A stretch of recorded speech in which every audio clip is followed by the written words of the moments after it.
You didn't see it coming? No, well, when the bear was kind of stopped near the water, I kind of saw what was going to happen there. But just the bear coming out of the woods, I didn't expect. That was a nice scene. I really like bears. So I was like, oh, great, there's a bear in this. Oh, damn, the bear's dead. But it was a nice scene. I'm clutching at straws for this one, but that was a nice scene. Now, alright, so cows on average cost $2,000. She's giving these cows to this crocodile. So at maximum, she's spending $100,000, but if she's getting $1,000 cows and kind of beefing them up with cheap feed, she could be spending at least, $50,000 and then with feed, maybe $60,000 a year to feed this crocodile. I was watching Cheeto and Pocho, and he was feeding it it's a giant crocodile, but she could have gotten a bunch of beef somewhere for cheaper. So the way she's feeding this crocodile is very expensive. Yeah, it's like she's kind of teaching it to hunt, like go for the live prey, but also not really, because it's just kind of stood there, and she does it, and the crocodile comes in and gets the cow.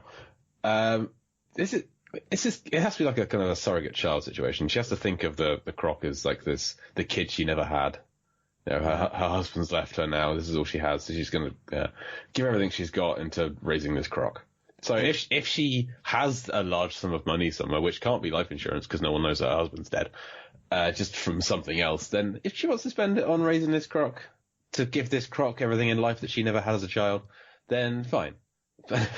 I don't begrudge her that. It's been there for many years, and they've done it like... It's 30 feet long. And it hasn't... I mean, maybe it murders hikers and you never find them, but no one's ever written about it.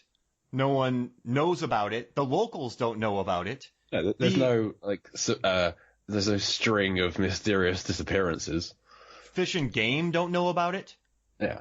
So she's doing a good job. She's doing a great job. And again, this thing is not small, and it's in a lake. The lake does lead into the ocean, but still, but no one uses this lake. This beautiful, picturesque tourist destination. No one ever goes there. Yeah, there's no houses on the lake. I was just in Maine. There's houses on every lake. Yeah, the only people anywhere is this old couple and occasionally tourists. But yeah, I don't know. How happy were you to watch? Now, it was funny watching Brendan Gleeson fall into traps. It was. I really liked Brendan Gleeson as an actor more before seeing this film. I don't think he's very good in it.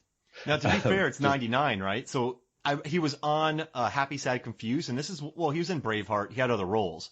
But this was like one of his first big American breaks. So, I mean, at the time, though, it had Bill Pullman, it had Fonda, it had David E. Kelley. David Miner was fresh off. He had done Friday the 13th movies that were hits. He did Halloween H2O, which was a really big hit. So the guy was hot. So this movie made sense, right, to be in. Hey, David E. Kelley script, giant crocodile, Stan Winston, from the dude who just directed that successful Halloween movie. And you've got a cameo by Mariska Hargitay. Oh, yeah. Fresh off of 13 episodes in ER. I gotta tell you, though, Kevin's a real heartbreaker. Oh, Kevin... How in the hell did Alan Arkin... Is it Alan or Adam Arkin? Adam Arkin, yeah. Adam Arkin. He has Mariska Hargitay and Bridget Fonda on the go at the same time. Kevin. I'm nothing against Adam Arkin. Doesn't seem the type. Well, he's a real Kevin. He's very... I think you see the way he talks to her. I think he's just a smooth operator in the world of paleontology. Yeah, maybe they are a bit limited in terms of the heartthrobs in that world. I mean, he works at the American Museum of Natural History, and he's a boss there. So maybe he has a bit of a rock star element. Maybe he discovered a new species in Guatemala. But he has a very quiet confidence to him. It seems like an abuse of power. Oh, could maybe, be. Maybe. I don't want to make this go down a dark route.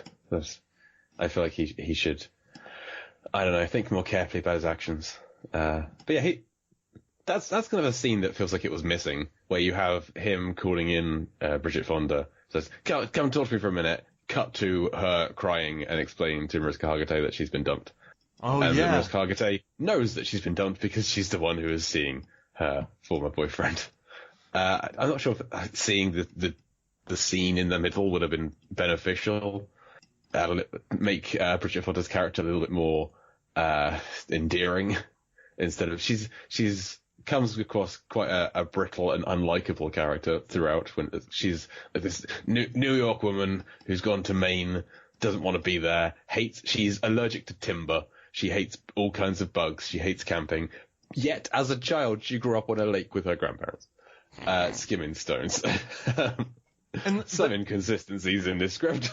The country in this movie is beautiful. She's not going to somewhere that's just gross. They are surrounded by beauty out there. You know what I mean? Like, she's not. Yeah. She has a giant tent too. It looks. I am not a camping fan. I think I'd be okay in this situation because they've got like a party camp going on with like a whole bunch of tents, and they're very nice looking tents. And Oliver Platt's tent has a desk in it with books on it. Like he's brought his whole home office into his tent. Yeah, and he landed by helicopter. So did he have a separate, like, 18-wheeler? He must have done, but how did that get there? Because our main cast get there by boat. And everyone else rocks up in a car. Wow. So, I don't know. I remember you and I once, we found out that there were some sharks in a lake. And you and I were like, okay, well, let's not take our canoeing trip. These people find out that there's a gigantic... That was a great weekend, by the way, man. We all had fun. All the families got together, all the lamb. Fun. Yeah. And no one got eaten by a shark because we stayed out of the lake. They go out in little itty-bitty canoes. And so... And what do you know? Someone gets their head bitten off. Yep. It's just silly. I feel like in movies, heads are much easier jettisoned. And if you think... like, so in Friday the 13th, when he goes to Manhattan, he punches the dude's head off of his shoulders. Jason Voorhees punches the guy's head off. In this movie, this alligator, like butter, knocks the dude's head off and doesn't take him with because the guy's still in the boat. Yeah, well, it comes off very easily. Just it's very cleanly as well. I kept hoping for a pop noise. Yeah, but that's just it's so clean. It's like the croc had a circular saw. And you talk about heads being fragile in films. I always think of the Deadly Friend basketball decapitation. Oh. That thing is like a watermelon. Yep. But not that thick. The thing, oh yeah, it really explodes. Yeah, I love that scene actually. This guy's head is just lopped off, but remains intact because we see it later in the film. So the croc didn't even eat it. That's the head that Bridget Fonda stumbles upon and screams, I think. Oh yeah, it's his head. So the croc bit his head off, didn't want the head, didn't have the rest of him, so it's just sport for the crocodile at that point. And I'd never really done sport before. You guys are attacking me. Yeah. This is a warning. Like, don't come back. And they come back. You know what scene did give me tension? I don't know if you felt this way, but when the guy from Fish and Game, who just kind of responds with one-word comments, which I thought was pretty funny. I don't know if you remember that. When Brendan Gleeson's like, you fishing guys just, fish and wildlife guys just respond with one-word answers. And the guy goes, Yep. Yep. But when he goes into that beaver nest underwater and starts sticking his hand in there, I'm like, that's pretty ballsy, right? It was quite a tense scene. That was like the opening scene of the film, isn't it? I wasn't worried about the gator. I was worried about his hand. Yeah, well, because at that point you don't know what's in there. Yeah. If you're going into this film blind, it could be anything. Like you're going into a beaver's home. It's going to bite you. Yeah, and there is a beaver does swim out and almost gets him. Oh yeah, you're right. And the beaver's like, I'm out of here. So that crocodile knows that beaver's there, and it hasn't killed the beavers. Well, it might have eaten some other beavers. Oh yeah, that's true. Leaving some to keep the population going. But also, it doesn't need to eat the beavers. It's being fed a cow every other day. Oh yeah. So, no wonder it's 30 feet long. But I guess that crocodile could have a relationship with Betty White, and her last name's Bickerman in this movie. Dolores Bickerman. It's like, come on, guys. She is foul-mouthed. Yeah, she is. Yeah. She's not making friends in this film. Her character. It's always entertaining watching Betty White swear. It's just a fact of life, I think. But they do just lay it on a little thick here. Is this what kickstart the Betty White swearing craze? I think it certainly helped. But she calls Brendan Gleeson meat. Yeah. Which, there's your PG-13 rating for the show. Yeah. Now, I heard that, and I was like, did she just say that? Like, what? Yes, she did. That's an interesting word. And then she's like, if this is where if I had like a penis, I'd tell you to suck my. And I'm like, geez Louise, Betty White. That's crazy. She's like a Stifler from American Pie film. So she's just potty mouthed all over the place. Was it necessary? I don't think it was. I think it's just an attempt at throwing some comedy in here. None of the comedy really works a great deal.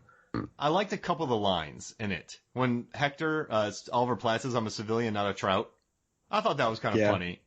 Well, yeah, pretty much every line he has is some kind of an attempt at humor. Like when he first arrives and he's got these headphones on, so he's having to shout, and he's just yelling at Bridget Fonda, like, "Did she tell you we had sex together?"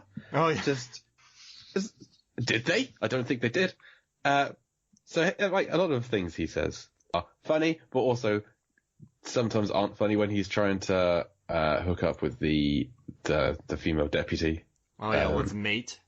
Yes, can she stay here? We were hoping to mate. It's like, okay, but she seems into it, which okay. She was all about that Platt. Oliver Platt is not a small man, but he calls Brendan Gleeson fat on multiple occasions. I do like that line. Sure, yeah. The world's round and so should you be, I think.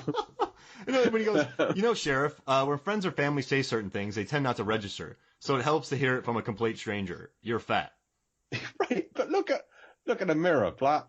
Yeah. I'm a bigger guy myself, so I'm allowed to say this. Oh. Yeah, you're right, though. I never thought about that. It feels like it may have been written for a different character. He's clearly playing the Jeff Goldblum role. Oh. He's playing the Goldblum in Jurassic Park role of the eccentric scientist guy who's brought in to stir things up a little bit. And if Goldblum was in that role, I would have been too close to Ian Malcolm. But it feels like it was designed for a thinner man. Do you want to hear something interesting? Go for it. So we just finished up we have a Final Destination series, podcast series coming out. We did one. Oh my God. What? You didn't include me for the Final Destination franchise? Oh, really? You love those movies? I love those movies. Oh, dude, sorry. No worries. Yeah, you know what? I got that reaction from someone else, too. They're like, why? But we did 1, 2, and 3, 4, and 5. And did you know Stifler's character, Sean William Scott, who also was in some good 1999 movies, the character he was supposed to be playing in the original script was a very large man. But they're like, that's too, we're tired of that trope of these, larger nerds being picked on and stuff in their faces. So they cast Sean William Scott, but then they kept him eating Milk Duds all the time and being this, they kept all the same dialogue. They kept the same costuming, I think, because when he's on the plane, he's wearing this giant hockey jersey. Yep, Kevin Smith-esque. Yeah, exactly. Yeah, he's wearing giant Jinkos.